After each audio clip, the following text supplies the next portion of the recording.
Hindi pa man, bibigay pa. Oh, It's good. It didn't throw the old pill away. It is the only one working. It's right. Throw it away. Remember, our wedding is for Papa. It's a tiny ring. Maybe I can use it to craft flower eggs. That's a good idea.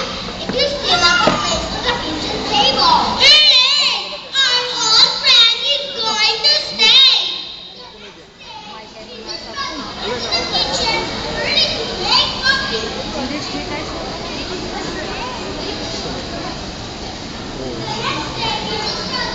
Gabawa, nagaling mo. Asa niya buto ko naman sa'yo? Ato din pa sila dari salta. Sa may sa ending na to kung sa ato sa sayaw din na dito.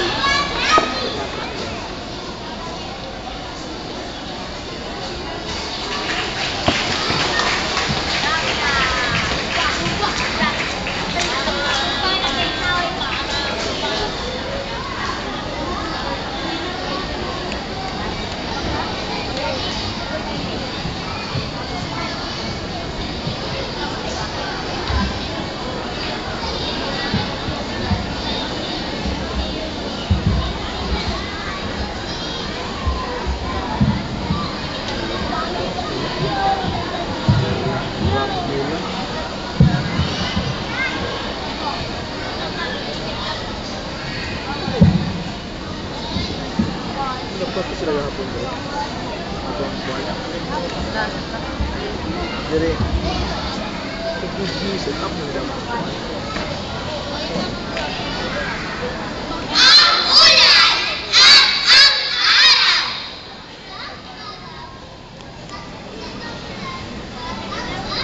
Tingnan mo, ang batang natagdugaw sa pinal.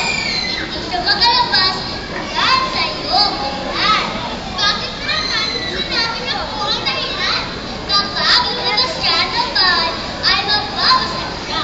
Ako, kailangan niya para makapagdalo siya. Kaya mo naman sana, matutuwa ka sa iyo ang bata. Ang matanda. Nagkakamali ka, Brad. Kailangan ako ng lahat ng tao. Gusto mo ba magpapatayan? Sige, tingnan natin kung ang sinabi ko. Meron ka at nakatikatin ko gusto ang aking liwanag. Nanay, nanay, maglalaro na po ako. Maaraw na. Masyadong matindi at may ganda. Nakakaawa ka kasi. Sige na po, inay. Maglalaro po ako. Tara ba? Bakit mo na ngayon? Ay, minsan siya. Pagayanan na! Narinig mo ba yung kaibigang araw? Hindi naman tiyak na magkasakit ang batang kaibigan. Ang sabi ay baka lamang. Nakalawang magsasama ngayon ay pakinggan natin. Mahirap mo ang ulan. Hindi siya gana ang ani. Tama ka, Karen. At kapag walang ani ay magugulong tayo. Kailan pa kaya darating ang taglan? Sana! Ulan na! Wala, di ulan din. Nabigyan tayo yan. Narinig mo ko naman siguro yung kaning araw. Oo, kaibigan ko na. Iba't iba ang kailangan ng tao. Ang pagpapakumbaba ay magandang halimbawa.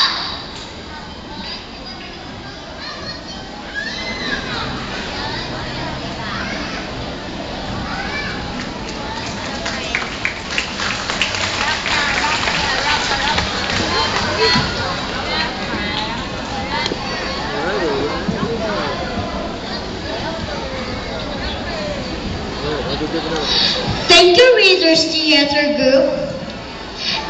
This time, let us give our hands to Ma'am Alma A. Castillo, Davao Central District Supervisor, to give us a message. Hindi siya.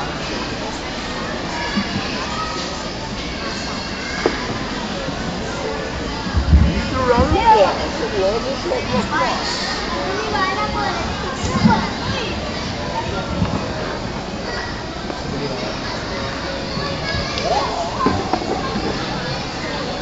to our Master of Ceremonies, the kids here in front, the representative of our school's division superintendent.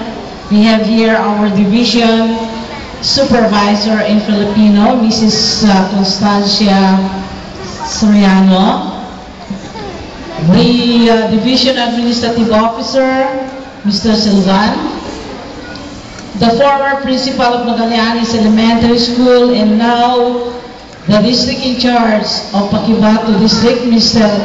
Alba. The only thing is how to give them the opportunity to expose these talents, and now you are here to really show what you have initiated in the school. This is the first of its kind at Magallanes Elementary School, though this was already been done at Bolton Elementary School every summer.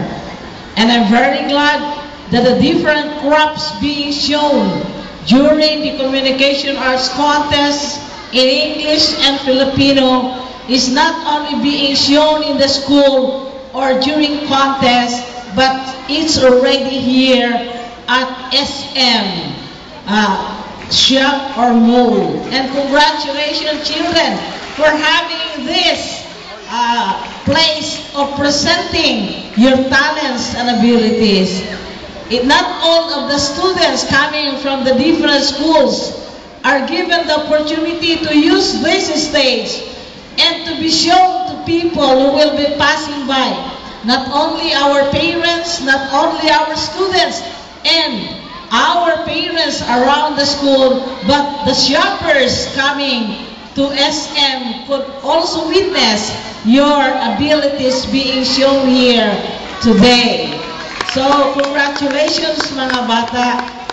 Alam nyo, alam ko rin na ang inyong mga magulang ay nasisiyahan at napakalaking galak nila na ang kanilang anak ay nandito sa entablado at nagpapakita ng kanyang gilas, nagpapakita ng kanyang talino. Dahil hindi lahat ng bata ay nagkakaroon ng okasyon upang maipakita ang kasanayan na ipinakita nila kanina.